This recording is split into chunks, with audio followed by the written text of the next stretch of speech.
අයුබෝවන් කියමින් ජනතා දේව සභාවේ ඔන්ලයින් දේව මෙහෙට ඔබව පිළිගන්නවා. உங்கள் ஒவ்வொருவருக்கும் மக்கள் தேவ சபையாக வணக்கம் கூறி எங்களுடைய இணையதளத்திலே கலந்து கொள்மையாக அழைக்கிறோம். ඔබේ බලාපොරොත්තුව ඔබ තබන්නේ කොහෙද? உங்களுடைய எதிர்பார்ப்பை எங்கே வைத்திருக்கிறீர்கள்? ඔබ දෙවියන් වහන්සේ කෙරෙහි බලාපොරොත්තුවෙන් සිටිනවාද? தேவனை நம்பி அவரை எதிர்பார்த்திருக்கிறீர்களா? උන්වහන්සේ ඔබව රැගෙන යන්නට යනවා. அவர் உங்களை அழைத்து செல்லக்கூடியவராக இருக்கிறார். අපි යාඥා කරමින් මේ දේව මෙහෙට ඇතුල් වෙමු. நாங்கள் ஜெபம் பண்ணி இந்த ஆராதனை கூட கடந்து செல்வோம். පාසරාම් යාඥා කරන්නට යනවා. நான் ஜெபம் பண்ணும்போது என்னோடு கூட இணைத்துக் கொள்ளுங்கள். மகா இரக்கமும் கிருபை நிறைந்த கர்த்தராகிய இயேசுவே, முது பிரசன்னத்திலே நாங்கள் அனைவரும் கூடி நிற்கிறோம் ஆண்டவரே. ஆண்டவர் எங்களோடு கூட இணைந்திருக்கிறதான இணையதளத்திலே இருக்கிறதான ஒவ்வொரு பிள்ளைகளையும் நீ பேர் கொண்டு அறிந்திருக்கிற தேவன். ஆண்டவரே, நீர் இந்த நாளிலே அவர்கள் இந்த நமஸ்கார ஆராதனையிலே இணைந்து கொள்ளும்படியாக நீ தெரிந்து கொண்ட தேவன் ஆண்டவரே. கர்த்தராகிய இயேசுவே, உமது ஆசீர்வாதம், உமது கிருபையும், உமது வழிநடத்தலும் அவளோடு இருப்பதாக. எத்தனை துன்பங்கள் வேதனைக்குள்ளாக சென்றாலும் பரிசுத்த ஆவியானவராகிய இயேசுவே, உம் நாமத்தை விசுவாசிக்கிற மனுஷன் உமது சமாதானத்தை பெற்றுக்கொள்வான்னு சொன்ன தேவன், இப்பொழுது ஆண்டவரே இதில் இணைந்திருக்கிறதான ஒவ்வொருவரும் உமது சமாதானத்தை கூட ஜீவிக்க நீ கிருபை செய்து, ஆண்டவரே நீ கொடுக்கிற வார்த்தையின் மூலமான ஆண்டவரே சத்தியத்தில் இணைந்து சத்தியத்தை தங்களோட வாக்கில் கைக்கொண்டு ஜீவிக்க, ஆண்டவரை அனுபவிக்க பரிசுத்த ஆவியானவராக இயேசுவே நீ கிருபையானது வழிநடத்த முடியாமல் கருத்து ஒப்புக்கொடுக்கிறேன். நீரே பொறுப்பேற்றுக்கொள்ளும், ஆசீர்வதியும். இயேசுவின் நாமத்தில் ஜெபிக்கிறேன் நல்ல பிதாவே, ஆமென். ஆமென். අපි නමස්කාර කණ්ඩායම හා එකතු වී නමස්කාර කරමු. நாங்கள் நமஸ்கார குழுவோடு கூட இணைந்து நமஸ்காரத்தில் இணைந்து கொள்வோம். Pasunggayamin uskandu karayedi Pasunggayamin mahadasalena vele Pasunggayamin matani oveledi Pasunggayamin masaturan hamuvedi Pasunggayamin Pasunggayamin uskandu karayedi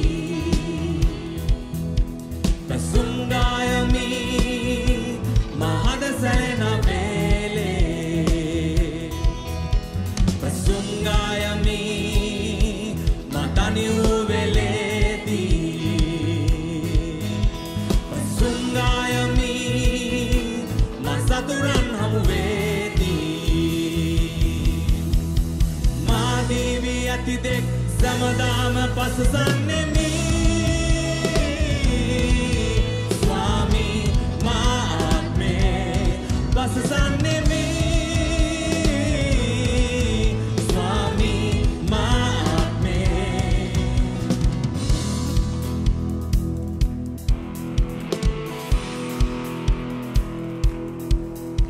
Pasunggayamin Madhukarayedi Pasunggayamin madhurvala uvele Pasunggayamin mahandana paredi Pasunggayamin maanduru paredi Pasunggayamin parvatayedi Pasunggayamin madhurvala uvele Pasunggayamin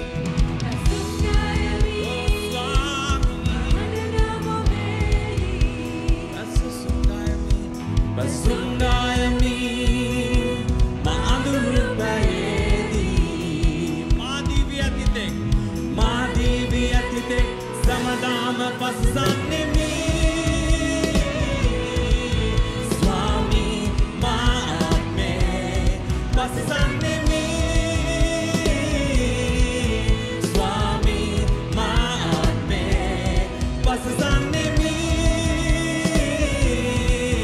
Swami maatme pasasannemi Swami maatme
முழு பலத்தோடு உம்மை ஆராதிப்பேன்.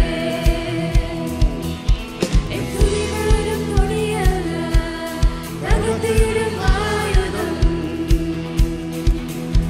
என் துதி சத்தத்தாலே எரிகோவை வீழ்ந்திடும்.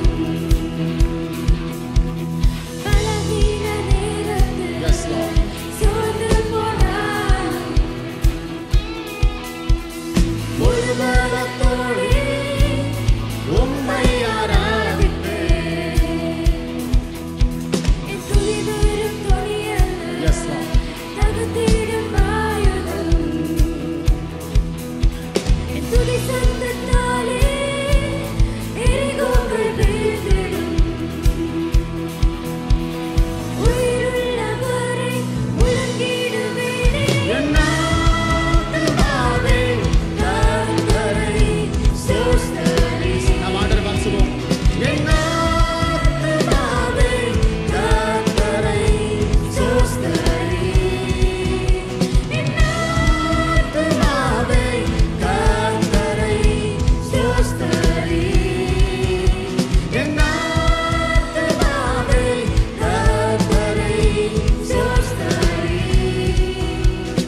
என் நேசர் உயிரோடு இருக்கின்றாரே, எப்படி பாடாமல் நான் இருப்பேன். என் நேசர் உயிரோடு இருக்கின்றாரே, எப்படி பாடாமல் நான் இருப்பேன். என் ஆத்துமாவே கர்த்தரை ஸ்தோத்திரி. என் ஆத்துமாவே கர்த்தரை ஸ்தோத்திரி. என் Yes, Lord. ஆத்துமாவே கர்த்தரை ஸ்தோத்திரி. என் ஆத்துமாவே கர்த்தரை ஸ்தோத்திரி.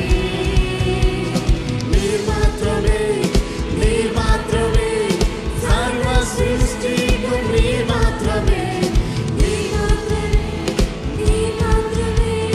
அகிலத்தை ஆள்பவர் நீர் ஒருவரே.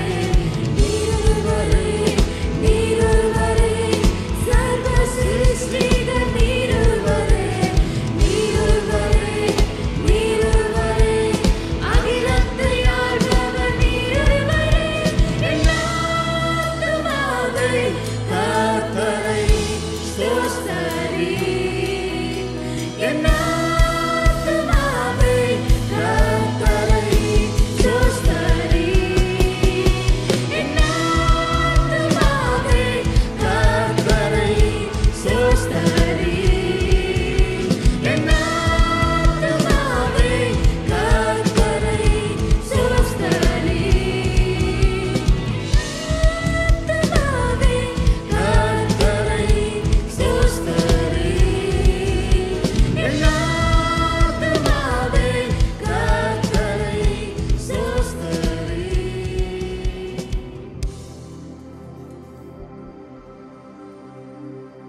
Jesus magay Zitlat vada Koilis manamde Sana sumi Avin midima Deut umadi Atmenu pani Lein sedi Me mage giya Pesa suma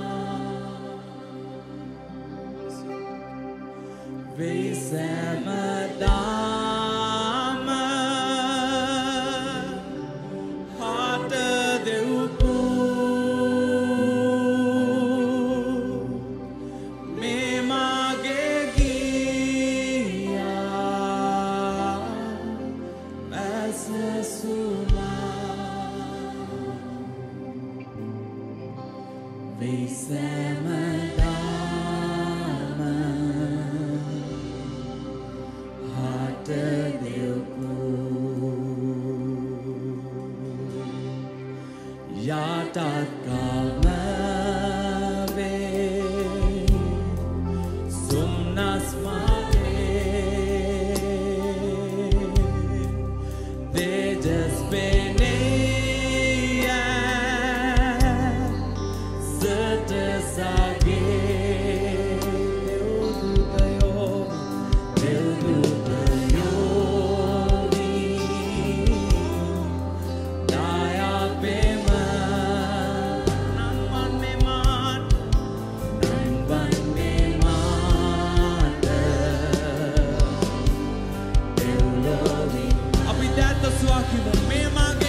கலக்கமில்லை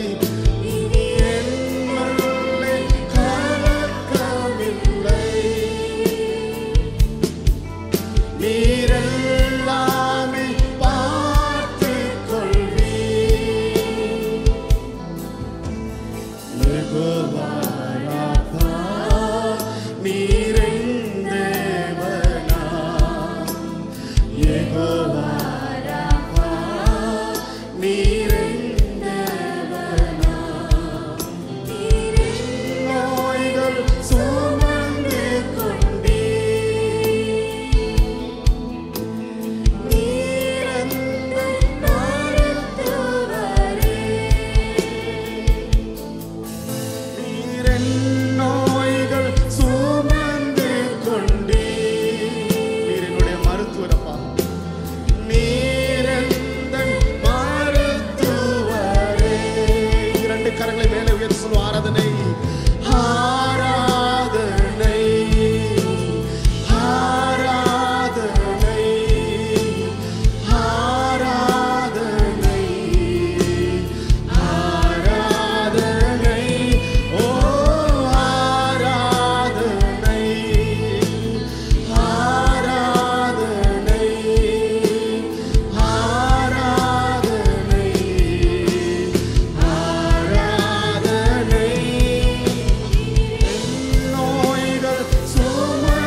දෙවිඳුන් ඔබයි. වෙනස් නොවෙන්නා වූ තැනෙන් වහන්ස ඔබයි. ප්‍රශංසාවියසා. අපි නමස්කාරයෙන් සිටින මේ අවස්ථාවේදී இப்பொழுது நான் நமஸ்காரத்திற்கு இந்த வேளையிலே අපි කැමති ඔබ උදෙසා යාඥා කරන්න. நாங்கள் விரும்புகிறோம் உங்களுக்காக ஜெபம் பண்ணுவதற்கு. මම මේ දේව මෙහෙය ආරම්භයේදී අහුව ඔබෙන් ප්‍රශ්නයක්. இந்த ஆராதனை தொடக்கத்தில் உங்களுக்கு நான் ஒரு கேள்வியை கேட்டேன். ඔබේ බලාපොරොත්තුව කොතනද තියෙන්නේ? உங்களுடைய எதிர்பார்ப்பு எங்கே இருக்குதுன்னு கேட்டேன். ඔබ දෙවියන් වහන්සේ කෙරෙහි බලාපොරොත්තුව තබනවාද? நீங்கள் தேவனிடத்தில் நம்பிக்கையுள்ளவர்களாக இருக்கிறீர்களா? උන්වහන්සේ ඔබට සපයන්නට යනවා. அவர் உங்களை ஆசீர்வதிக்க போகிறார். උන්වහන්සේ ඔබට සුවය ගෙන එන්නට යනවා. அவர் உங்களுக்கு சுகமளிக்க போகிறார். උන්වහන්සේ ඔබට ජයග්‍රහණය ගෙන එන්නට යනවා. அவர் உங்களுக்கு வெற்றியை கொடுக்க போகிறார். අපි යාඥා කරන විට ඔබ විශ්වාස කරන්න දෙවියන් වහන්සේ ඔබට පිහිට වෙන්නට යනවා. நாங்கள் ஜெபம் பண்ணும் பொழுது நீங்கள் விசுவாசியுங்கள், கர்த்தராகிய ஆண்டவர் உங்களுக்கு அனுகூலமாக இருக்க போகிறார். දාවන්ත දෙවි පියාණනි ඔබ වහන්සේගේ දරුවා ඔබ වහන්සේගේ දියණිය මේ මොහොතේදී ඔබේ හස්තයට ගෙනෙනවා. පියාණනි ඔබ වහන්සේගේ සමාදානය ඔවුන් සමග තැබුව මැනව. ඔබ වහන්සේගේ සුවය ඔබ වහන්සේගේ සැපයීම ඔවුන් හා සමග තැබුව මැනව. පියාණනි ඔබ වහන්සේ බලවත් දෙයක් ඔවුන් තුළ කරනු මැනව. ඔවුන්ගේ ජීවිතය කරනු මැනව. හාස්කමක් කරමින් ඔවුන්ට අවශ්‍ය නිදහස ඔවුන්ට ඒ අවශ්‍ය පිළිතුර ගෙන ආ මැනව. යේසුස් ක්‍රිස්තුස් වහන්සේගේ උතුම් නාමයෙන් ආමෙන්. ආමෙන් ආමෙන්. අපි මේ අවස්ථාවේදී දේව වචනය අසන්නට යනවා. ඔබ ඇදහිල්ලෙන් දේව වචනයට ඇතුල් වෙන්න උන්වහන්සේ ඔබට කතා කරන්නට යනවා. நாங்கள் இப்பொழுது தேவனுடைய செய்திக்கு செவி கொடுக்க போகிறோம். நீங்கள் தேவனுடைய வார்த்தையிலே நம்பிக்கையாக எதிர்பார்ப்போடு கூட இருங்கள். தேவன் உங்களை அதற்குள்ளாக தொட்டு ஆசீர்வதிப்பார். මං අද ඔබට දේශනා කරන්නේ මේ මාතෘකාව මත. ஆகவே நான் இந்த தலைப்பின் கீழ் அதனால் உங்களோடு பேச விரும்புகிறேன். මගේ හිතේ ගොඩක් මේ දවස්වල හිතන දෙයක් ගැන. நான் என்னுடைய இருதயத்தில் இந்த நாட்களிலே நினைக்கின்ற ஒரு காரியத்தை சொல்றேன். අපිට තියෙන ඇදහිල්ල කොහොමද අපි ඊළඟ පරම්පරාවට බාර දෙන්නේ? எங்களுக்குள் இருக்கக்கூடிய விசுவாசத்தை நாங்கள் எவ்வாறு எங்களுடைய அடுத்த பரம்பரைக்கு கொடுப்பது? මේක පරම්පරා ගණනාවක සභාවක්. இது பல பரம்பரைகளை உள்ளடக்கிய ஒரு சபை. අපේ දෙවියන් වහන්සේ ඊසාක්ගේ දෙවියන් වහන්සේ විතරක් නෙමෙයි. எங்களுடைய தேவன் ஈசாக்கின் தேவன் மாத்திரம் அல்ல. ආබ්‍රහාම්ගේ ඊසාක්ගේ යාකෝබ්ගේ දෙවියන් වහන්සේ. அவர் ஆபிரகாம் ஈசாக் யாக்கோபின் தேவனாய் இருக்கிறார். පරම්පරා ගණනාවක් එකවරම බලා ගන්නවා. அவர் பல பரம்பரைகளை பார்த்துக் கொள்கிற ஒரே தேவனாய் මට இருக்கின்றார். මතකයි අපි ඉංග්‍රීසියෙන් අපි யூத் මිනිස්ට්‍රි එක අපි පටන් ගන්නකොට ආයිමත්. ஆங்கில அங்கே பாஷையிலே நாங்கள் வாலிப ஊழியத்தை ஆரம்பித்த அந்த நாட்களில் අපි සිකුරුවද හවසක පටන් ගත්ත මේ සතිපතා යුත් සර්විස් එකක්. நாங்கள் வெள்ளிக்கிழமையிலே வாரம் தோறும் அங்கே நாங்கள் அந்த வாலிப ஊழியத்தை நாங்கள் ஆரம்பித்தோம். යාඥා කාලයකින් පටන් ගත්තේ. நாங்கள் ஒரு ஜெப கூட்டமாகத்தான் அதை ஆரம்பித்தோம். පල්ලේ ඔතන යුත් කාමරයක් තියෙන එතන පටන් ගත්තා. அங்கே கீழ்மாடியிலே அங்கே ஒரு யூத் அறை இருக்கின்றது, அதில் தான் நாங்கள் ஆரம்பித்தோம். පළවෙනි දවසේ මම හිටියා. முதலாவது நாள் நான் இருந்தேன். තව එක්කෙනයි ආවේ. அதுக்கு பின்பதாக இன்னும் ஒருவர் வந்தார். දෙන්නයි හිටියේ. இரண்டு பேர் தான் இருந்தார்கள். ඊළඟ සතියේ ඊළඟ සිකුරාදා 3 දෙනෙක් හිටියා. அடுத்த வெள்ளிக்கிழமை 3 பேர் ටිකින් இருந்தார்கள். ටික අපේ ගෙදර අපි යාඥා කාලයක් සිකුරාදා හවසක පටන් ගත්තා. அதன் பின்பதாக எங்களுடைய வீட்டிலே அங்கே ஒவ்வொரு வெள்ளிக்கிழமையும் அங்கே ஒரு ஜெப கூட்டத்தை நாங்கள் ஆயத்தப்படுத்தினோம். අපි කුලියට නාවල පැත්තේ හිටියේ. நாங்கள் அங்கே வாடகைக்கு நாங்கள் நாவல பகுதியில் தான் இருந்தோம். අපේ ගෙදර ගොඩක් පොඩි. எங்களுடைய வீடு மிகவும் சிறியது. 15 දෙනෙක් දැම්මම ගෙදර පිරීලා. 15 பேர் போட்டால் அங்கே வீடு நிரம்பிவிடும். දැන් බැල්කනි එකෙත් ළමයි හිටගෙන අපි යාඥා කරනවා. இப்பொழுது பால்கனியிலும் அங்கே பிள்ளைகள் இருந்து கொண்டு நாங்கள் ඊට ஜெபிக்கின்றோம். පස්සේ අනිත් අයගේ නිවස් වලට අපි ගියා. அதன் பின்பதாக மற்றவர்களுடைய வீடுகளிலே நாங்கள் சந்திக்க ඒ ஆரம்பித்தோம். ගෙවල් පිරුණාට පස්සේ අපි පොඩි හෝල් එකකට ගියා. அந்த வீடுகள் நிரம்பின பின்பதாக நாங்கள் ஒரு அங்கே ஒரு හෝල් ஹாலுக்கு එකෙන් ටිකින් சென்றோம். ටික මේක වැඩි වුණා. அந்த இடத்திலும் அது பெருக ஆரம்பித்தது. අවුරුදු කීපයකට පස්සේ අපි සිංහලයි දෙමළ කොන්ග්‍රිගේෂන්ස් එකත් අපි සම්බන්ධ වුණා. அதற்கு பின்பதாக சில வருடங்களுக்கு பின்பதாக அங்கே சிங்கள தமிழ் அங்கே அந்த சபையோடும் கூட நாங்கள் இணைந்து ஊழியத்தை ஆரம்பித்தோம். දැන් අපේ ළමයි හුඟක් අපේ තරුණ සේවයේ ඉන්නවා. இப்பொழுது அங்கே பல வாலிபர்கள் எங்களுடைய வாலிப ஊழியத்திலே ඉතින් දැන් காணப்படுகிறார்கள். මේ කාලේ ඉවර වුණාට පස්සේ මම හිතන්න පටන් ගන්නවා. අපිට තිබ්බ මේ ඇදහිල්ල අපේ දෙමව්පියන් අපිට දුන්න ඇදහිල්ල අපිට ඉස්සෙල්ලා හිටිය නායකයන් අපිට දුන්න ඇදහිල්ල දැන් අපි ඊළඟ පරම්පරාවට බාර දෙන්නේ කොහොමද? நான் இப்பொழுது இந்த காலகட்டத்துக்கு வந்த பின்பதாக யோசிக்கின்றேன், எங்களுடைய பெற்றோர்கள் எங்களுக்கு முன்பதாக இருந்த தலைவர்கள் எங்களுக்கு கொடுத்த அந்த விசுவாசத்தை எவ்வாறு எங்களுடைய அடுத்த தலைமுறைக்கு நாங்கள் கொடுப்பது என்று. දෙවියන් වහන්සේ එක පරම්පරාවක දෙවියන් වහන්සේ විතරක් නෙමෙයි. எங்கள் தேவன் ஒரு பரம்பரையின் ஒரு சந்ததியின் தேவன் மாத்திரம் அல்ல. පරම්පරාවෙන් පරම්පරාවට උන්වහන්සේගේ මහිම යනවා. அவர் தலைமுறை தலைமுறையாக அங்கே அவருடைய மகிமை கடந்து செல்கின்றது. අපි අද දෙවනි තිමෝති පොතේ පළවෙනි පරිච්ඡේදයක් දිහා අපි බලන්න යනවා. இரண்டாவது தீமோத்தேயு புத்தகத்திலே முதலாவது அதிகாரத்தை சற்று நாங்கள் பார்க்க බලන්න போகின்றோம். ඉස්සෙල්ලා මම පොඩි පසුබිමක් ඔබට දෙන්නම්. இதை பார்க்க முன்பதாக ஒரு சிறிய பின்னணியை கொடுக்க விரும்புகிறேன். පාවුල් තුමා දැන් නව ගිවිසුමේ ලිපි හුඟක් ගොඩක් ලියලා තියෙනවා. பவுலானவர் இப்பொழுது புதிய ஏற்பாட்டிலே பல நிருபங்களை கடிதங்களை எழுதி இருக்கிறார். ඒත් මේක පවුල්තුමාගේ අන්තිම ලිපිය. இந்த கடிதமானது பவுலினுடைய இறுதி கடிதம். පවුල්තුමා මේ ලිපිය මේ පුද්ගලික ලිපිය තිමෝතිට ලියන්නේ සිරගේ ඉඳලා. இந்த தனிப்பட்ட கடிதத்தை அங்கே திமோத்தேயுக்கு அவர் சிறைச்சாலையிலே இருந்து எழுதுகிறார். පවුල්තුමා ඉස්සෙල්ලත් සිරගේ ඉඳලා තිබුණා. அங்கே பவுலானவர் இதற்கு முன்னதாகவும் சிறைச்சாலையில் இருந்திருக்கிறார். මේ අවස්ථාවේ වෙනස්කමක් තියෙනවා. ஆனால் இந்த நேரத்தில் அங்கே ஒரு மாற்றம் இருக்கிறது. පවුල්තුමා දන්නවා මේ සැරේ ඔහුව මරණ දණ්ඩනයට නියම කරලා තියෙන බව. பவுலானவர் இப்பொழுது அறிந்திருக்கிறார் அங்கே அவருக்கு மரண தண்டனையானது கொடுக்கப்பட்டிருக்கிறது என்று. ඔහුට මේ සිරගේ නිදහසක් ලැබෙන්නේ නැති බව. இந்த சிறைச்சாலையில் இருந்து அவருக்கு ஒரு விடுதலை இல்லை என்பதை அவர் அறிந்திருந்தார். ඉතින් ඔහුගේ ජීවිතේ වැදගත්ම දේවල් ඔහු දැන් තිමෝතිට ලියනවා. இப்பொழுது அவருடைய வாழ்க்கையில் இருந்த மிக முக்கியமான காரியங்களை குறித்து அவர் தீமோத்தேயுக்கு எழுதுகிறார். ඔබ හිතන්න ටිකක් ඔබ දන්නවා නම් ඔබට මාසයක් තියෙනවා කියලා ජීවත් වෙන්න. நீங்கள் யோசித்து பாருங்கள், உங்களுக்கு ஒரு மாதம் இருக்கிறது என்றால் நீங்கள் வாழ்வதற்கு මාසයයි තියෙන්නේ. ஒரு மாதம் தான் இருக்கிறது. ඔබ කතා කරන්නේ කාටද? நீங்கள் யாரோடு பேசுவீர்கள்? ඔබට වටිනම අයට. உங்களுக்கு மிகவும் முக்கியமான நபர்கள். හැමෝම එක්ක කාලේ නාස්ති කරන්න යන්නේ නැහැ. நீங்கள் எல்லோரோடும் பேசும் உங்களுடைய காலத்தை வீணடிக்க ළඟම மாட்டீர்கள். ඉන්න අයට ඔබ කතා කරනවා. மிகவும் நெருக்கமானவர்களுக்கு நீங்கள் කතා பேசுவீர்கள். කරන්නේ වැදගත්ම දේවල් ගැන. அதே போல் நீங்கள் பேசுவது மிக முக்கியமான காரியங்களா මෙයයි இருக்கும். මේ ලිපිය. அதுதான் இந்த கடிதம்.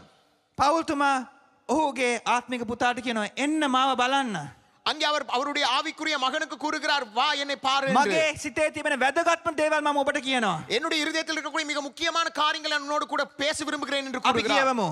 நாங்கள் வாசிக்கலாம். දෙවනි තිමෝති පළවෙනි පරිච්ඡේදයේ 3 ඉඳන් 7 වෙනකන්. இரண்டாவது தீமோத்தேயு முதலாவது அதிகாரம் 3வது வசனத்தில் இருந்து 7வது வசனம் வரை. මම දිවාරා දෙක්හිම නිතර මාගේ යාඥාවලදී ඔබ සිහි කරමින් මාගේ මුතුන් මිත්තන් කලාක් මෙන් පිරිසිදු හෘදය සාක්ෂියකින් මා සේවය කරන දෙවන් වහන්සේට ස්තුති කරමි. ඔබේ කඳුළු සිහිකර මාගේ ප්‍රීතිය සම්පූර්ණ කර ගැනීම පිණිස මම ඔබ දකින්නට ආසාවෙමි. ඔබ තුළ තිබෙන අවංක ඇදහිල්ල මට සිහිවෙයි. ඒ ඇදහිල්ල ප්‍රථමයෙන් ඔබේ ආච්චි වූ ලොයිස් කෙරෙහිද ඔබේ අම්මා වූ යුනිස් කෙරෙහිද පිහිටියේය. ඔබ තුළත් එය ඇති බව මම විශ්වාස කරමි. ඒ නිසා මාගේ හස්තාලේපනය හේතුකොටගෙන ඔබ කෙරෙහි තිබෙන දෙවියන් වහන්සේගේ දීමනාව ගිනි දැල්ලක්සේ දල්වා ගන්නා ලෙස ඔබට සිහි කරවමි. දෙවියන් වහන්සේ අපට දුන්නේ බය අඩු ගතිය නොව බල සම්පන්න ප්‍රේමාන්විත හික්මුණු ආත්මානුභාවයය. நான் இரவும் பகலும் இடைவிடாமல் என் ஜெபங்களில் உன்னை நினைத்து உன் கண்ணீரை ஞாபகம் பண்ணி சந்தோஷத்தால் நிறைய பண்ணும்படி உன்னை காண வாஞ்சியாயிருந்து உன்னிலுள்ள மாயமற்ற விசுவாசத்தை நினைவு கூறுகிறதினால் என் முன்னோர்கள் முதற்கொண்டு சுத்த மனசாட்சியோடு ஆராதித்து வரும் தேவனை நான் ஸ்தோத்தரிக்கிறேன். அந்த விசுவாசம் முந்தி உன் பாட்டியாகிய லேவிசாலுக்குள்ளும் உன் தாயாகிய ஐநேக்கியாலுக்குள்ளும் நிலைத்திருந்தது. அது உனக்குள்ளும் நிலைத்திருக்கிறதென்று நிச்சயித்திருக்கிறேன். இது நிமித்தமாக நான் உன்மேல் என் கைகளை வைத்ததினால் உனக்கு உண்டான தேவ வரத்தை நீ அனல் மூட்டி எழுப்பிவிடும்படி உனக்கு நினைப்பூட்டுகிறேன். தேவன் நமக்கு பயமுள்ள ஆவியை கொடாமல் பலமும் அன்பும் தெளிந்த புத்தியுமுள்ள ஆவியை கொடுத்திருக்கிறார். පස්වනි පදයේ පවුල්තුමා මෙහෙම කියනවා. 5வது வசனத்திலே பவுலானவர் இவ்வாறு கூறுகிறார். ඔබේ ආච්චි තුල වූ ඇදහිල්ල. முந்தி உன் பாட்டியாகிய லெவிசாலுக்குள் இருந்த அந்த விசுவாசம். ඔබේ අම්මා තුල වූ ඇදහිල්ල. உன்னுடைய தாயினிடத்தில் இருந்த விசுவாசம். මම ඔබ තුල දකිනවා. நான் இப்பொழுது உன்னிடத்திலும் காண்கின்றேன். ඔබේ ආච්චි තුල වූ ඇදහිල්ල. உன்னுடைய பாட்டியினிடத்தில் இருந்த விசுவாசம். ඔබේ අම්මා තුල වූ ඇදහිල්ල. உன்னுடைய அம்மாவினிடத்தில் இருந்த விசுவாசம். මම ඒ ඇදහිල්ල ඔබ තුල දකිනවා. இப்பொழுது அந்த விசுவாசத்தை நான் உன்னிடத்திலும் காண்கின்றேன். පවුල්තුමාගේ පළවෙනි මිෂනරි ගමනේදී ඔහුට තිමතිව හමු වුණා. அவர் பவுலுனுடைய முதலாவது மிஷனரி பயணத்திலே அவர் அங்கே திமோத்தேயுவை சந்தித்தார். ලුස්ත්‍රාව කියන නගරයේදී. அந்த லுசிதாவே என்று கூடக்கூடிய நகரத்திலே. එතන තිමෝතික පවුල ගැලවීමට ආවා. அங்கே திமோத்தியானவர் அங்கே ரட்சிப்புக்குள்ளே அங்கே வந்தார். ඒකට පස්සේ තවත් ගමනක පවුල්තුමා ආයිමත් ඒගොල්ලන්ව බහැදාගෙන යනවා. அதன் பின்பதாக அவருடைய இரண்டாம் பயணத்தில் அங்கே அவர் மீண்டுமாக அவர்களை சந்திக்கின்றார். පවුල්තුමාට දැනීමක් තිබ්බා. பவுல் அறிந்திருந்தார். මේ ආච්චි ගැලවීමට ආවා. இந்த பாட்டி ரட்சிப்புக்குள்ளே வந்தார். අම්මා ගැලවීමට ආවා. இந்த தாயானவள் දැන් ரட்சிப்புக்குள்ளே පුතා வந்தார். තුලත් මේ ඇදහිල්ල තිබෙනවා. இப்பொழுது இந்த மகனுக்குள்ளும் அந்த விசுவாசம் காணப்படுகிறது என்று. තරුණයා තරුණිය ඔබ මෙතන මේ දෙව් මැදුරේ ඉන්නවා නම් வாலிப யுவதிகளை நீங்கள் இந்த ஆராதனையில் இருப்பீர்களானா இருந்தால் ඔබට අම්මගේ ඇදහිල්ල නිසා ඔබට ගැලවීමක් නැහැ. உங்களுடைய தாயினுடைய விசுவாசத்தினாலே உங்களுக்கு ரட்சிப்பு இல்லை. හොඳට මතක තියාගන්න පියාගේ මවගේ ඇදහිල්ල නිසා ඔබට ඉබේම ඔබට ගැලවීමක් නැහැ. உங்களுடைய தகப்பனுடைய தாயினுடைய ரட்சிப்பு நிமித்தமாக அங்கே இயற்கையாக உங்களுக்கு ரட்சிப்பு வருவது கிடையாது. අපි හැමෝම පෞද්ගලික තීරණයක් ගන්න ඕනේ දෙවියන් වහන්සේව අනුගමනය කරන්න. நீங்களும் நானும் தனிப்பட்ட ரீதியிலே ஒரு தீர்மானம் எடுக்க வேண்டும். நீங்களும் நானும் இயேசுவை பின்பற்ற வேண்டும் என்றால் ඒත් වැඩිහිටියන් වශයෙන් අපි දන්නවා අපේ ඇදහිල්ල අපිට ඊළඟ පරම්පරාවට බාර දෙන්න පුළුවන්.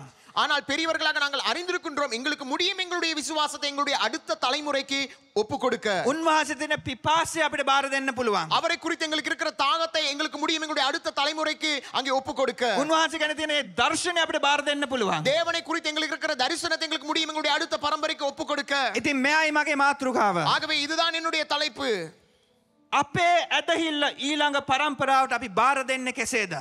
எங்களுடைய விசுவாசத்தை எவ்வாறு நாம் அடுத்த தலைமுறைக்கு கொடுப்பது? මන් දේවල් හතරක් ඉක්මනින් ඔබට ඔබ එක බෙදා ගන්න. நான் சீக்கிரமாக 4 காரியங்களை உங்களோடு பகிர்ந்து கொள்ள விரும்புகிறேன். ඔබ ලෑස්තිද පළවෙනි දේ දැනගන්න? நீங்கள் ஆயத்தமா முதலாவது காரியத்தை அறிந்து கொள்ள? පළවෙනි දේ ලේසිම දේ. முதலாவது காரியம் மிக இலகுவான காரியம். එකින් එකට මේවා අමාරු වෙනවා. அங்கே ஒன்றொன்றாக போகும்பொழுது மிக மிக கடினமாக போகின்றது. හතරවෙනි එක අමාරුම දේ. நான்காவது காரியம் மிகவும் கடினமான මන් காரியம். ලේසිම දෙයින් පටන් ගන්න. நான் இலகுவான காரியத்தில் ஆரம்பிக்கின்றேன். පළවෙනි දේ. முதலாவது காரியம் අපි කොහොමද අපේ ඇදහිල්ල ඊළඟ පරම්පරාවට දෙන්නේ? நாங்கள் எவ்வாறு எங்களுடைய விசுவாசம் எங்களுடைய அடுத்த பரம்பரைக்கு கொடுப்பது? පළවෙනි දේ. முதலாவது காரியம் මුදලින් පරිත්‍යාග කරන්න. நன்கொடை செய்யுங்கள். මුදලින් පරිත්‍යාග කරන්න. பண நன்கொடை செய்யுங்கள். සමහර අය හිතනවා මේක අමාරුම දේ කියලා. அநேகம் பேர் எண்ணுகிறார்கள் இது மிகவும் கடினமான ඒත් காரியம். ඇත්තට මේක ලේසිම දේ. உண்மையாக இது மிகவும் இலகுவான காரியம். ඊළඟ පරම්පරාවට ඔබගේ ඇදහිල්ල බාර දෙනකොට මුදලින් උත් පරිත්‍යාග කරන්න. உங்களுடைய விசுவாசத்தை அடுத்த தலைமுறைக்கு கொடுக்கும் பொழுது நீங்கள் பணத்தினாலும் நன்கொடையினாலும் அங்கே அதை நீங்கள் ඔබට செய்ய ළමයි வேண்டியதாக නැත්තම් இருக்கின்றது. ඔබේ ළමයි වැඩිහිටියන් නම් කමන්නේ ඇවිල්ලා තාමත් ආශිර්වාද කරන්න. அங்கே உங்களுக்கு பிள்ளைகள் இல்லாவிட்டாலும் உங்களுடைய பிள்ளைகள் பெரியவர்களாக இருந்தாலும் பரவாயில்லை. நீங்கள் உங்களுக்கு முடியும் இதற்காக ஆசீர்வதிப்பதற்கு. පළවෙනි දේ මුදලින් පරිත්‍යාග කිරීම. முதலாவது பணம் நன்கொடையாக கொடுங்கள். දෙවෙනි දේ இரண்டாவது காரியம் නොනවත්වාම යාඥා කරන්න. இரண்டாவது காரியம் இடைவிடாமல் ஜெபியுங்கள். මොකද පවුල්තුමා කියන්නේ? என்ன பவுல் இந்த இடத்தில் கூறுகிறார்? තිමෝති නිතරම දිවා රෑ දෙකෙහිම මම ඔබ වෙනුවෙන් යාඥා කරනවා. அவர் கூறுகிறார் இரவும் பகலுமாக திமோத்தேயுவே உனக்காக நான் ஜெபிக்கின்றேன் என்று. නිතරම දිවා රෑ දෙකෙහිම මම ඔබ වෙනුවෙන් යාඥා කරනවා. அங்கே இரவும் பகலுமாக நான் உனக்காக ஜெபிக்கின்றேன் என்று அவர் ඔබ கூறுகிறார். අපේ ළමයි අපේ තරුණයන් වෙනුවෙන් යාඥා කරනවාද? நீங்கள் எங்களுடைய வாலிபர்களுக்காக ஜெபிக்கிறீர்களா? මට ළඟදී මට පාස්ටර් කෙනෙක්ගේ පුතෙක් මට හම්බ වුණා.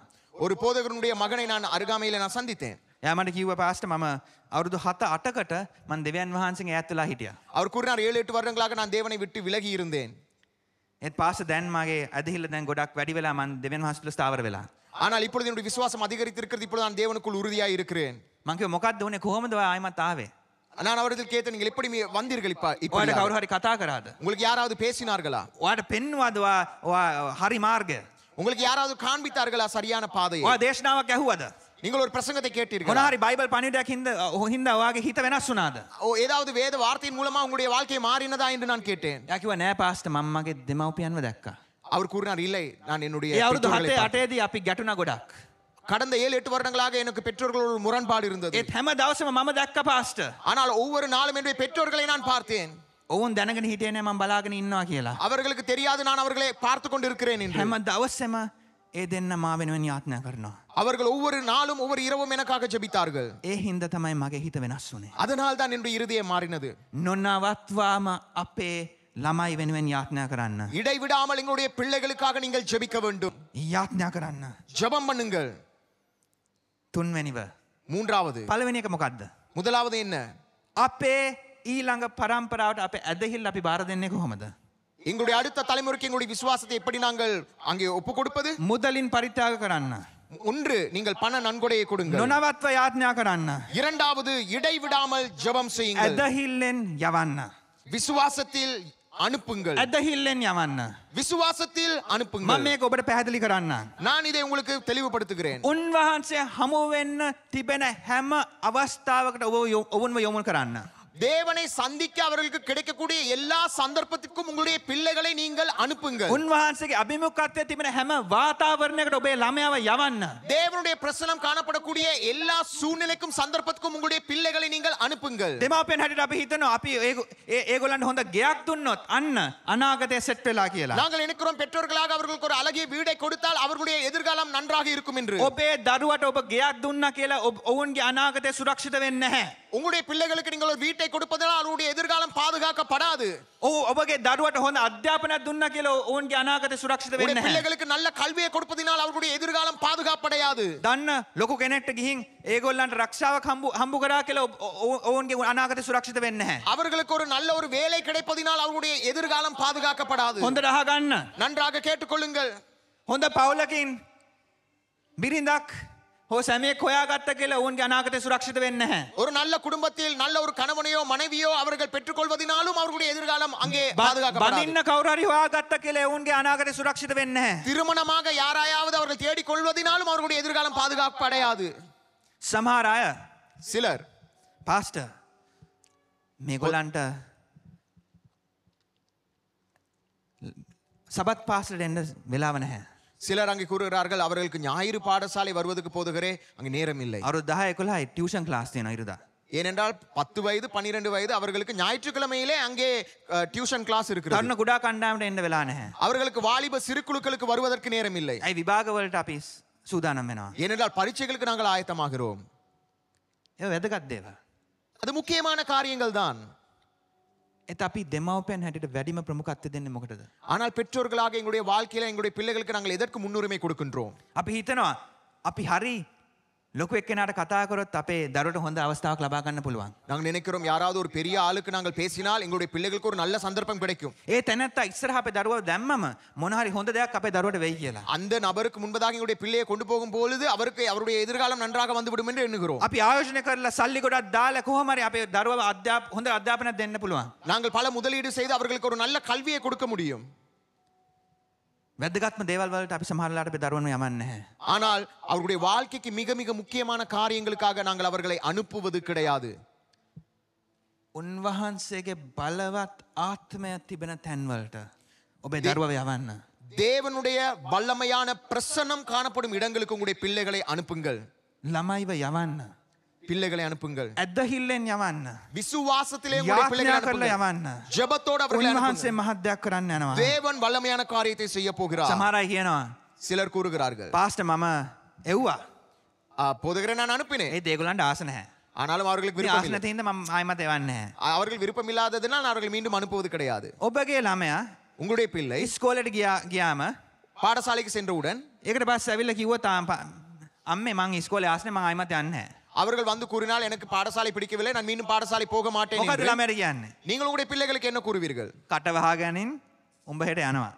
வாயை மூடிக்கொள் நீ நாளைக்கு பாடசாலை செல்ல வேண்டும். ඇයි දෙමව්පියන් හැටියට වැඩිහිටියන් හැටියට අපි දන්නවා වැදගත්ම දේවල් මොකක්ද කියලා. ஏனென்றால் பெரியவர்களாக பெற்றோர்களாக எங்களுக்கு தெரியும் எது வாழ்க்கையிலே முக்கியமானது. සමහර වෙලාවට අපි ඒ කාමරේ නැත්තම් ඒ දෙව් මැදුරේ ඉන්නකොට ඒ ස්ථානයේ ඉන්නකොට උන්වහන්සේගේ ආත්මය අත්දකින්න අපිට අවස්ථාව ලැබෙනවා.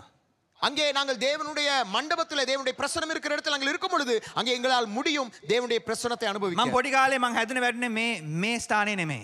நான் சிறிய வயதிலே அங்கே பிறந்து வளர்ந்தது இந்த இடத்தில் இல்லை. මෙතන පරණ අය ඉන්නවනේ ඔබ දන්නවා කොල්ලු පිටිය දෙව් මැදුර. உங்களுக்கு பழையவர்கள் இருந்தால் உங்களுக்கு தெரியும் கொள்ளுப்பிட்டியில இருந்து எங்களுடைய தேவாலயம். කොල්ලු පිටිය දෙව් මැදුරට පිටිපස්සේ ප්‍රෑර් රූම් එකක් යාඥා කාමරයක් තිබ්බා. கொள்ளுப்பிட்டிய தேவாலயத்தில் பின்பதாக அங்கே ஒரு ஜெப அறை காணப்பட்டது. සමහර වෙලාවට සිකුරාදා රැයක ප්‍රෑ මීටිමක් යාඥා මීටිමක් ඒ කාමරේ තිබ්බා. வெள்ளிக்கிழமை இரவிலே அங்கே ஒரு ஜெப கூட்டம் நடக்கும். මට තාම මතකයි. எனக்கு இன்னும் ஞாபகம் අවුරුදු இருக்கிறது. 4 5 6 7 වෙනකොට அங்கே 4 5 6 வருடங்கள் ஆகும் பொழுது අම්මයි තාත්තලා නැත්තම් පාස්ටර් අංකල් කෙනෙක් මාව ඔය ප්‍රෑ මීටින් එකට ගෙනියනවා. அங்கே அங்கே அங்கே போதகர்களும் அங்கிள் ஆண்டிகள் அங்கே அங்கே என்னை அழைத்து செல்வார்கள் அந்த ஜெபத்திற்கு. පොඩිම පොඩි நான் மிகவும் சிறிய பிள்ளை. මොකක්වත් තේරෙන්නේ නැහැ. எனக்கு ஒன்றும் புரியாது. ඒගොල්ලන් යාඥා කරනවා. அவர்கள் ஜெபிப்பார்கள். පුටුවක් දානවා. ஒரு கதிரையை வைப்பார்கள். මං පුටුවට මේ ඉඳ ගන්නවා. ඒකට පස්සේ හිට ගන්නවා. නිකන් එතන ඉන්නවා. நான் அந்த கதிரையின் மேல் நின்று கொள்வேன் அமர்ந்து கொள்வேன் நான் அந்த இடத்தில் பார்த்து கொண்டிருப்பேன். පොඩි කාලේ ඉඳන් මගේ දෙමව්පියෝ ඒ වගේ තැනකට මාව ගෙනිච්චා. சிறிய வயதிலிருந்து என்னுடைய பெற்றோர்கள் அப்படிப்பட்ட මට இடங்களுக்கு என்னை ඔක්කොම கொண்டு තේරුන්නේ பழக்கினார்கள். නැහැ. எல்லாம் எனக்கு புரியவில்லை. ඒත් සත්‍යයක් මගේ හිත තුළට ගියා. ஆனால் ஒரு சத்தியம் என்னுடைய මා இருதயத்துக்குள் තුළ சென்றது. ඉන්න ආත්මයන් වහන්සේ යක්ෂයාට වඩා බලවත්. எனக்குள் இருக்கிற ஆவியானவர் මට බය பிசாசின் වෙන්න வல்லமையானவர். මොනවත් හේතුවක් නැහැ. எனக்கு பயப்பட எந்த காரணமும் இல்லை. ඔබේ ළමයිව එවැනි තැන්වලට යවන්න. உங்களுடைய பிள்ளைகளை அப்படிப்பட்ட இடங்களுக்கு அனுப்புங்கள். උන්වහන්සේව අත්දකින්න ඔවුන්ට අවස්ථාව ලබා දෙන්න. தேவனை அங்கே அனுபவிப்பதற்கு அங்கே அவர்களுக்கு ஒரு சந்தர்ப்பத்தை கொடுங்கள். ඔබට මේක තේරෙනවද? இது உங்களுக்கு புரிகின்றதா? ඔබේ ළමයිව යවන්න. உங்களுடைய பிள்ளைகளை அனுப்புங்கள். තිමොති ඔබේ ආච්චි තුළ ඔබේ අම්මා තුළ වූ ඒ ඇදහිල්ල මට දැන් ඔබ තුලත් පේනවා. திமத்தேயு உன்னுடைய பாட்டியினிடத்தில் உன்னுடைய தாயினிடத்தில் இருந்த அதே விசுவாசத்தை நான் இப்பொழுது உன்னிடத்திலும் காண்கின்றேன். ඔබ කෙරෙහි දෙවියන් වහන්සේ දූ දීමනාව පවල්තුමා කියනවා. ඒ තලන්තය හැකියාව දැල්ලක් ගිනි දැල්ලක්සේ දල්වන්න. அவர் கூறுகிறார், உனக்குள்ள இருக்கக்கூடிய ஆவிக்குரிய வரங்களை நீ அனல் மூட்டிக்கொள் என்று அவர் கூறுகிறார். ඒ දීමනාවේ හැකියාවේ තලන්තය ගිනි දැල්ලක්සේ දල්වන්න. அங்கு உனக்குள்ள இருக்கக்கூடிய வரங்களை தாளந்துகளே அங்கே அக்னியாய் அனல் மூட்டி என்று அவர் கூறுகிறார். තිමොතිට මේ වෙලාවේදී ලොකු වගකීමක් තිබ්බා. திமத்தேயுக்கு இந்த சந்தர்ப்பமாகும் பொழுது பெரிய பொறுப்பு ஒன்று காணப்பட்டது. එපිස නගරයේ සභාවේ නායකයා තිමොති. அங்கே எபேசியர் சபையினுடைய தலைவராக அங்கே திமோத்தேயு காணப்படுகின்றார். ඒත් පවුල්තුමා දැනගෙන හිටියා තිමොතිට කොච්චර ටැලන්ට් එකක් හැකියාවක් තිබ්බත් ඔක්කොම තලන්ත ඔක්කොම හැකියාවන් ඔක්කොම දීමනාව මුළු උපුරේමෙන් ඔහු පාවිච්චි කරන්නේ නැති බව. ஆனால் பவுலானவர் அறிந்திருந்தார் திமோத்தேயு எவ்வளவு பெரிய தலைவராக இருந்தாலும் அவருக்குள் இருக்கக்கூடிய ஆவிக்குரிய வரங்களை தாளந்துகளை அவர் முழுமையாக பயன்படுத்தவில்லை என்பதை அவர் நன்றாக ඉතින් அறிந்திருந்தார். මොකද පවුල්තුමා කියන්නේ? அதனால் பவுல் என்ன கூறுகிறார்? ඔය තියෙන දීමනාව இந்த தாளந்துகளை ඔය තියෙන හැකියාව இந்த தாளந்துகளை இந்த මං வரங்களை ඔයාට ඔයාව ධෛර්යමත් කරනවා තිමෝති. ඒක අවුලන්න ඒක දල්ව ගන්න. அங்கே அவர் கூறுகிறார், திமோத்தேயுவே நான் உன்னை உற்சாகப்படுத்துகின்றேன், உனக்குள் இருக்கக்கூடிய ஆவிக்குரிய வரங்களை தாளந்துகளை நீ அனல் மூட்டிக்கொள் என்று. සමහර වෙලාවට අපේ ළමයිට අපේ තරුණයන්ට අවශ්‍යතාවයක් තියෙනවා. அங்கே எங்களுடைய பிள்ளைகளுக்கு அங்கே ஒரு பெரிய தேவை காணப்படுகிறது. ඔවුන්ට තියෙන දීමනා ඒ හැකියාවනේ තලන්ත දැල්ල ගිනි දැල්ලක්සේ දල්වන්න අපි ඒගොල්ලන්ට ඒගොල්ලන්ව ධෛර්යමත් කරන්න ඕනේ. எங்களுடைய பிள்ளைகளுக்கு இருக்கக்கூடிய ஆவிக்குரிய வரங்களை தாளந்துகளை அவர்கள் அனல் மூட்டிக் கொள்வதற்கு நாங்கள் அவர்களுக்கு சந்தர்ப்பம் கொடுக்க வேண்டும். අපේ සංස්කෘතිය අපි වැඩි අපේ ළමයිව ධෛර්යමත් කරන්නේ නැහැ. எங்களுடைய கலாச்சாரத்திலே எங்களுடைய பிள்ளைகளை நாங்கள் அங்கே தட்டி கொடுப்பது குறைவு. අපි මොකද්ද කියන්නේ? நாங்கள் என்ன கூறுவோம்? 180ක් විභාගයට හම්බුණාද? 80 புள்ளிகளை நீங்கள் பரீட்சைக்கு பெற்றீர்களா? ඇයි 190ක් හම්බුන්නේ නැත්තේ? ஏன் 90 புள்ளிகளை பெறவில்லை? මං මේ ඔක්කොම දේවල් 28ක් කරන්න කිව්ව නේද? நான் 28 விடயங்களை செய்ய கூறினேன் அல்லவா? 27යිනේ කරුවේ. ஐயோ 27 தான் நீ செய்திருக்கிறாய். අපේ ළමයිව ධෛර්යමත් කරන්න අපිට පුරුදු නැහැ. எங்களுடைய பிள்ளைகளை உற்சாகப்படுத்துவதற்கும் தட்டி கொடுப்பதற்கும் எங்களுக்கு பழக்கம் இல்லை. ඉතින් අන්තිම දේ මං කියන්න අමාරුම දේ. ஆகவே இறுதி காரியத்தை நான் உங்களுக்கு கூறுகிறேன், மிக மிக கடினமான காரியம். මුදලින් පරිත්‍යාග කරන්න. பணத்தினால் நீங்கள் தியாகம் செய்யுங்கள். නොනවත්වාව යාඥා කරන්න. இடைவிடாமல் ஜெபம் செய்யுங்கள். ඇදහිල්ලෙන් යවන්න. விசுவாசத்தில் உங்களுடைய பிள்ளைகளை அனுப்புங்கள். අමාරුම දේ. கடினமான ஒரு காரியம். ආත්මික දෙමව්පියෙක් වෙන්න. ஆவிக்குரிய பெற்றோர்களாக காணப்படுங்கள். ආත්මික දෙමව්පියෙක් වීම. ஆவிக்குரிய பெற்றோர்களாய் காணப்படுவது. ඔබට දරුවන් හිටියත් නැතත් ඔබට ආත්මික දෙමව්පියෙක් වීම වෙන්න කැඳවීමක් තිබෙනවා. நீங்கள் உங்களுக்கு பிள்ளைகள் இருந்தாலும் இல்லாவிட்டாலும் ஒரு ஆவிக்குரிய தகப்பனாக தாயாக இருக்க உங்களுக்கு கடமை இருக்கிறது. ආත්මික දෙමව්පියන් හැටියට අපිට පේන්නේ නැති දේවල් අපිට අපේ දරුවන්ට පේන්නේ නැති දේවල් අපිට පෙන්වන්න පුළුවන්. அங்கே ஆவிக்குரிய தகப்பனாக தாயாக எங்களுடைய பிள்ளைகளுக்கு தெரியாத காரியங்களை காண்பித்து கொடுக்க வேண்டிய கட்டாயம் எங்களுக்கு සමහර காணப்படுகிறது. දේවල් අපේ දරුවන්ට ආත්මිකව පේන්නේ නැහැ. උන්ට ඒ දර්ශනේ නැහැ. ඒත් අපිට පේනවා. எங்களுடைய பிள்ளைகளுக்கு அந்த ஆவிக்குரிய காரியங்கள் அவர்களுக்கு விளங்காமல் இருக்கலாம், ஆனால் எங்களுக்கு பொறுப்பு இருக்கிறது அதை காண்பித்து මේ கொடுப்பது. සභාවේ ආත්මික දෙමව්පියන් අවශ්‍යයි. இந்த சபையிலே ஆவிக்குரிய தகப்பன்மார்களும் தாய்மார்களும் அவசியம். அதற்கு ආත්මික දෙමව්පියක් වෙන්න. ஆவிக்குரிய பெற்றோர்களாக காணப்படுங்கள். උන්වහන්සේ හැම වෙලේම සුභාරංචිවල ජේසුස් වහන්සේ හැම වෙලේම ගෝලත්වය ගැන කතා කරනවා. இயேசு கிறிஸ்துவானவர் அவங்க அவருடைய சுவிசேஷ புத்தகத்திலே அதிகமாக சீஷத்துவத்தை குறித்து பேசுகிறார். ගෝලයෙක් වෙන්න, ශ්‍රාවකයෙක් වෙන්න. அங்கே ஒரு சீஷனாக காணப்படுங்கள் என்று அவர் கூறுகிறார். ගෝලයන් හදන්න, ගෝලත්තර මිනිස්සු ගේන්න. அவர் கூறுகிறார் சீஷராய் இருங்கள், அதே போல சீஷர்களை உருவாக்குங்கள் என்று அவர் கூறுகிறார். ක්‍රියාපොතේ ගෝලයන් ගැන ටිකක් පළවෙනි කොටසේ තියෙනවා. அங்கே அப்போஸ்தல நடவடிக்கைகளிலும் அங்கே முதல் பகுதிகளிலே சீஷத்துவத்தை குறித்து பேசப்படுகிறது. ඒ නව කිවිසුම මේකට පස්සේ ගෝලත්වය ගැන වැඩි කතාවක් නැහැ. ஆனால் அதற்கு பின்பதாக சீஷத்துவத்தை குறித்து அதிகமாக புதிய ஏற்பாட்டிலே பேசப்படவில்லை. පාවුල්තුමා ශ්‍රාවකයා ගෝලයා කියන වචනේ වැඩි පාවිච්චි කරන්නේ නැහැ. பவுலானவர் சீஷர்கள் என்கின்ற வார்த்தை அதிகமாக அதன் பின்பதாக பயன்படுத்தவில்லை. අතන මං හිතන්නේ ග්‍රීක භාෂාව එක සැරයක්වත් එහෙම පාවිච්චි කරන්නේ නැහැ. அங்கே கிரேக்க மொழியிலே நான் நினைக்கவில்லை ஒரு தடவையாவது அப்படியாக பயன்படுத்தப்பட்டது என்று. ගෝලයා කියන වචනේ වෙනුවට මොන වචනද පාවිච්චි කරන්නේ? அங்கே சீஷன் என்கின்ற வார்த்தைக்கு பதிலாக என்ன பயன்படுத்தப்பட்டது தெரியுமா? තාත්තා කියන වචනේ. அங்கே தகப்பன் என்கின்ற வார்த்தை அந்த இடத்துல පියා பயன்படுத்தப்பட்டது. කියන වචනේ. தகப்பன் என்கின்ற வார்த்தை பயன்படுத்தப்படுகிறது. මොකද ඒ ග්‍රීක රෝමානු සංස්කෘතියේ තාත්තයි දරුවා අතර ඒ සම්බන්ධකම ගොඩක් වැදගත්. அந்த ரோம கலாச்சாரத்திலே அங்கே தகப்பனுக்கும் பிள்ளைக்கும் இடையிலான உறவிலே அங்கே ஒரு பெரிய காரியம் காணப்பட்டது. ඒ දවස්වල මොකද්ද වෙන්නේ? அந்த நாட்களில் என்ன நடக்கின்றது? ළමයා පොඩි කාලයේදී ළමයාට උගන්වන්නේ ගුරුවරයෙක්. சிறிய வயதிலே அந்த பிள்ளைக்கு பாடங்களை கற்றுக் கொடுப்பது ஒரு ஆசிரியர். ඔක්කොම සරල ප්‍රාථමික දේවල් ඒ ගුරුවරයා උගන්වනවා. அங்கே எல்லா காரியங்களையும் ஒரு வாழ்க்கைக்கு தேவையான எல்லா காரியங்களையும் அந்த குருவானவர் படிப்பித்துக் கொடுப்பார். ඒත් ඒ ගුරුවරයා උගන්වන්නට පස්සේ ළමයාට මොකක් හරි දැනීමක් තියෙනකොට මොන හරි මේ අවුරුදු 8 9 10 වෙනකොට මොකක්ද ඒ ගුරුවරයා කරන්නේ? அங்கே அவருக்கு அந்த பிள்ளைக்கு 8 9 வயது ஆகும் பொழுது ஏதாவது புரிய ஆரம்பிக்கும் பொழுது என்ன அவர் செய்ய ஆரம்பிப்பார்? වැදගත්ම දේවල් ඉගෙන ගන්න அங்கே முக்கியமான காரியங்களை கற்றுக்கொள்ள ඒ ළමයාව තාත්තා ළඟට ගෙනවා. முக்கியமான காரியங்களை கற்றுக்கொள்ள அவர்களை தகப்பனிடத்தில் கொண்டு வருவார். දුවව අම්මා ළඟට ගෙනවා. அங்கே மகளை பெற்றோர்களிடத்தில் கொண்டு வருவார். ඊට පස්සේ ගුරුවරයා ළමයාට කියනවා. அதன் பின்பதாக ஆசிரியர் அங்கே பிள்ளைக்கு கூறுவார். තාත්තා වැඩ කරනවා බලන්න. தகப்பன் அங்கே வேலை செய்யும் பொழுது அவரை பாருங்கள். පුතා බලලා ඉගෙන ගන්න. அங்கே மகனே அப்பா செய்வதை பார்த்து நீ கற்றுக்கொள். මේකයි පළවෙනි කොරින්ති 4 මෙහෙම කියන්නේ. அதனால்தான் 1 கொரிந்தியர் அங்கே 4வது அதிகாரத்தில் இப்படியாக கூறப்படுகின்றது. 14 ඉඳන් 17 දිහා බලන්න. 14வது 1 கொரிந்தியர் 4வது அதிகாரம் 14வது வசனத்திலிருந்து 17வது வசனத்தை கவனியுங்கள். අපි කියවමු. நாங்கள் அதை வாசிக்கலாம். මා මෙලෙස ලියන්නේ ඔබ ලජ්ජා කරන අදහසින් නොව මාගේ ප්‍රියාදර දරුවන්ට මෙන් ඔබට අවවාද කරන පිණිසය. කිතුුණු ජීවිතයේ ඔබට දස දහසක් ගුරුවරුන් සිටියත් පියවරු වැඩි දෙනෙක් නැත. මන්ද සුබ අස්න දේශනා කිරීමෙන් ක්‍රිස්තුස් යේසුස් වහන්සේ තුළ ඔබගේ පියා වූයේ මමය. එහෙයින් මාගේ ආදර්ශය අනුගමනය කරන මෙන් උදක්ම ඉල්ලමි. එබැවින් මේ සඳහා සමිදානන් වහන්සේ තුළ මට ප්‍රියාදර විශ්වාසවන්ත පුත්‍රයෙකු වන තිමෝතියස් ඔබ වෙත එවමි. ඔහු හැම තැන හැම සභාවල මා උගන්වන ක්‍රිස්තුස් වහන්සේ තුළ වූ මාගේ සදාචාර පිළිවෙත් ඔබට සිහිගන්වනු ඇත.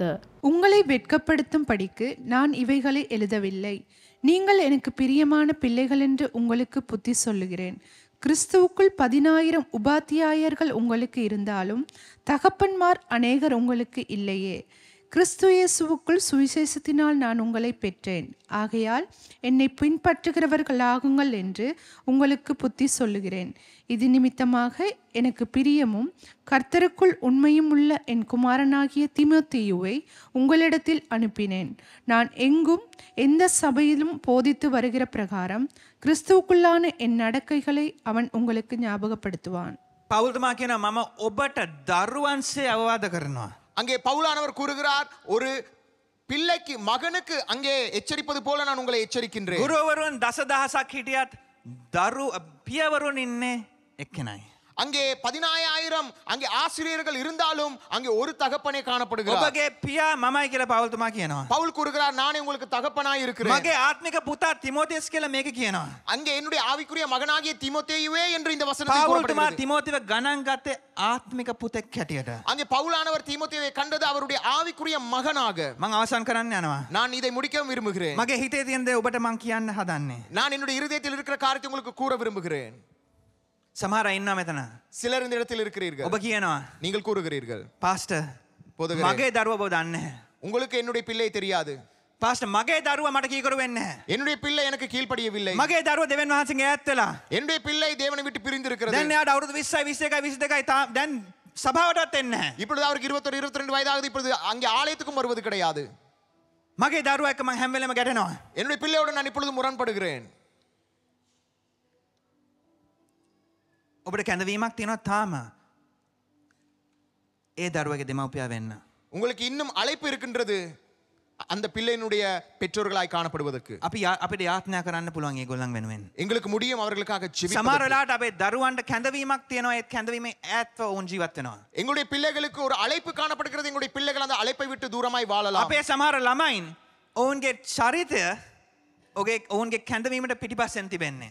அங்கே எங்களுடைய பிள்ளைகளுடைய குணாதிசயமானது அங்கே தேவன் அவர்கள் கொடுத்திருக்கிற அழைப்பை விட பின்பதாக காணப்படுகிறது. කැඳවීමේ මට්ටමට චරිතය ඇවිල්ලා නැහැ. அவர்களுடைய அழைப்பின் மட்டத்துக்கு அவர்களுடைய குணாதிசயம் இன்னும் කොහොමද கட்டப்படவில்லை. මම මේක දන්නේ? எப்படி இதை நான் அறிவேன்? මං ඒ වගේ ළමෙක්.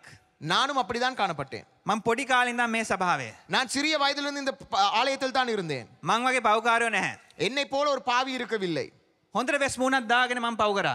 நல்ல ஒரு முகமுடியை போட்டுக்கொண்டு நான் பாவம் செய்தேன். කැඳවීමක් තිබ්බා ඒ චරිතයක් තිබ්බේ නැහැ. எனக்கு ஒரு அழைப்பு இருந்தது, ஆனால் அதற்கான குணாதிசயம் எனக்குள் මට இருக்கவில்லை. මතකයි මං යූත් කැම්ප් එකකට ගියා. எனக்கு ஞாபகம், நான் ஒரு வாலிப முகாமுக்கு சென்றேன். මම ඒ යූත් කැම්ප් එකේ මගේ හැසිරීම එච්චර හොඳ නැහැ. මාව යූත් කැම්පෙන් ගෙදර එවන්න බැලුවා.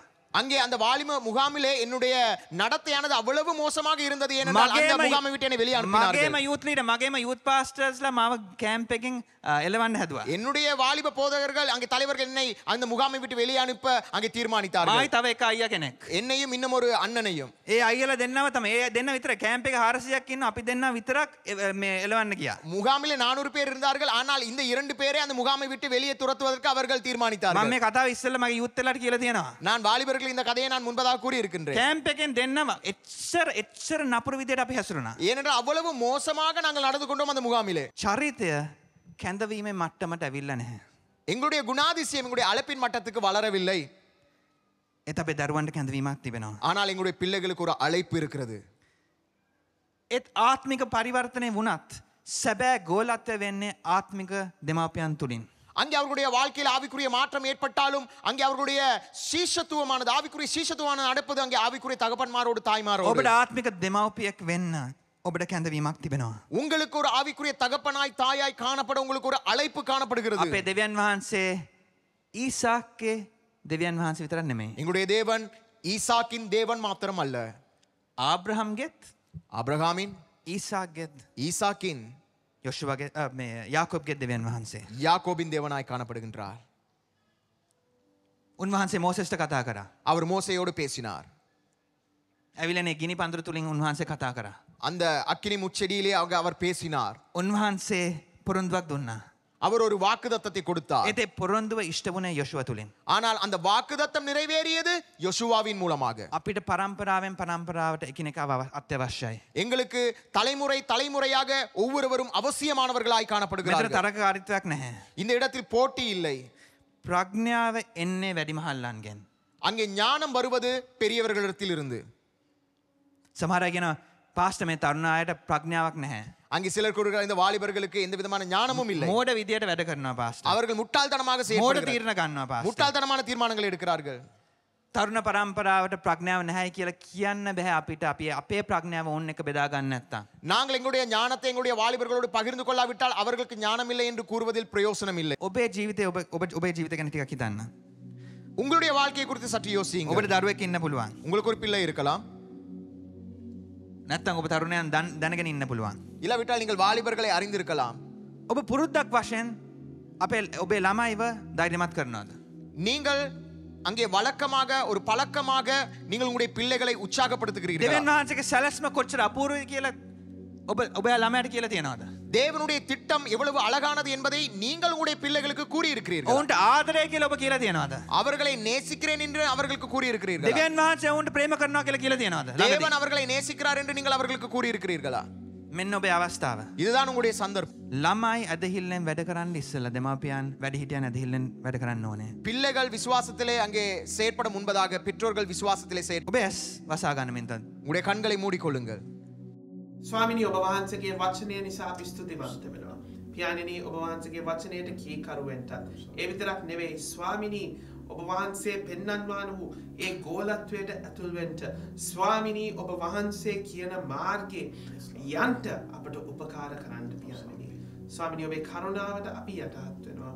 පියාණෙනි කීකරුවෙන්ට අපට උපකාර කරනු මැනව. යේසුස් ක්‍රිස්තුස් වහන්සේගේ නාමයෙන්. ආමේන්. මං විශ්වාස කරන දෙවියන් වහන්සේ ඔබගේ හදවතට පැහැදිලිව කතා කරාය කියලා. நான் விசுவாசிக்கிறேன் இந்த நேரத்திலே கர்த்தராகிய ஆண்டவர் உங்கள் இதயத்தோடு கதைத்தார் என்பதை. මේ අවස්ථාවේදී අපි දැනුම් දීම් වලට සවන් දෙමු. இப்பொழுது சில அறிவித்தலுக்கு நாங்கள் செவி கொடுக்க போகிறோம். මම අද ඔබ අමතන්න කැමති මම පාස්ටර් රිෂාන් පුද්ගලිකව ඔබට ආරාධනා කරන්න අපේ ඇදහිල්ලේ දින 40 ජයග්‍රහණයේ සමය කියන කාලෙට ජනතා දේව සභාවේ පළවෙනි ඉරිදා සැප්තැම්බර් මාසේ පළවෙනි ඉරිදා පටන් සති 8ක් අපි ඔබට ආරාධනා කරනවා ඇවිත් ඔබ සහභාගී වෙන්න. දෙවියන් වහන්සේ මේ ඇදහිල්ලේ දවස් 40 පුදුම දේවල් කරන්න යනවා. අපි විශ්වාස කරනවා දෙවියන් වහන්සේ කෙරෙහි අපි විශ්වාසය තබුවහම දෙවියන් වහන්සේ සුවය ගෙන්න යනවා, හාස්කම් කරන්න යනවා, ජීවිත පරිවර්තනය කරන්න යනවා. ඒ වගේම අපේ කුඩා කණ්ඩායම් 500ක් විතර තිබෙනවා කොළඹ වටා. ඔබට එයින් එකකට ඔබේ නිවසට ළඟ එකකට සහභාගි වන්න පුළුවන්. හැම සතියෙම මම විනාඩි 10ක 15ක දේශනාවක් ගේනවා. ඒ වගේම ඒ ඉන්න අය ඔබ වෙනුවෙන් යාඥා කර ඔබට කතා කර පුද්ගලිකව ඔබ දිරිමත් කරන්න යනවා. ඉතින් මතක තබා ගන්න. ඔබේ ජයග්‍රහණය ළඟ තිබෙන්නේ. ඔබේ අත ළඟ. මේ ජයග්‍රහණී සමය අතහරින්න එපා. නාරහැම්පිට හෝ පෑලියගොඩ ඉරිදාවන් වලට ඇවිත් අපි සමග එක්වන්න. ඒ වගේම දෙවියන් වහන්සේ කරන්න යන පුදුම දේ සහ බලවත් දේ බලාපොරොත්තුවෙන් සිටින්න. ඔබ සියලු දෙනාටම යේසු පිහිටයි. සෑම ඉරුදිනකම උදෑසන 9ට අපගේ පෑලියගොඩ හා නාරයින්පිට ජනතා දේව සභාවේදී සිංහල භාෂාවෙන් දේව මෙහෙයන් පවත්වන අතර ඔබ වෙනත් සභාවකට සහභාගී නොවන කෙනෙකු නම් අපත් සමග தேவ මෙහෙයන්ට சகபாகி வீமට ඔබටත් හැකි. ஒவ்வொரு ஞாயிற்றுக்கிழமையும் காலை 7:30 மணிக்கு எமது பேலியகொட மற்றும் நாராம்பிட்ட மக்கள் தேவ சபையில் நாங்கள் தமிழில் ஆராதனைகளை நடத்துகின்றோம். நீங்கள் வேறு சபையை சேர்ந்தவர்கள் இல்லை என்றால் எங்களுடன் ஆராதனையில் பங்கு கொள்ளலாம். ඔබට යම් යාඥාවක් අවශ්‍යයි නම් 077 255 255 යන දුරකථන අංකය හරහා අපගේ ජනතා දේව සභා යාඥා කණ්ඩායම අමතන්න. உங்களுக்கு ஏதேனும் ஜெப வேண்டுதல்கள் இருந்தால் 077 22 55 255 என்ற இலக்கத்தின் ஊடாக எங்கள் மக்கள் தேவ சபை ஜெப குழுவை தொடர்பு கொள்ளலாம். අපි ඔබගෙන් සමුගන්නට යනවා. இப்பொழுது நாங்கள் உங்களிடத்தில் விடைபெறப் போகிறோம். ඔබ සියලු දෙනාටම ජේසු පිහිටයි. உங்கள் ஒவ்வொருவரின் கர்த்தராகிய ஆண்டவர் ஆசீர்வதிப்பாராக.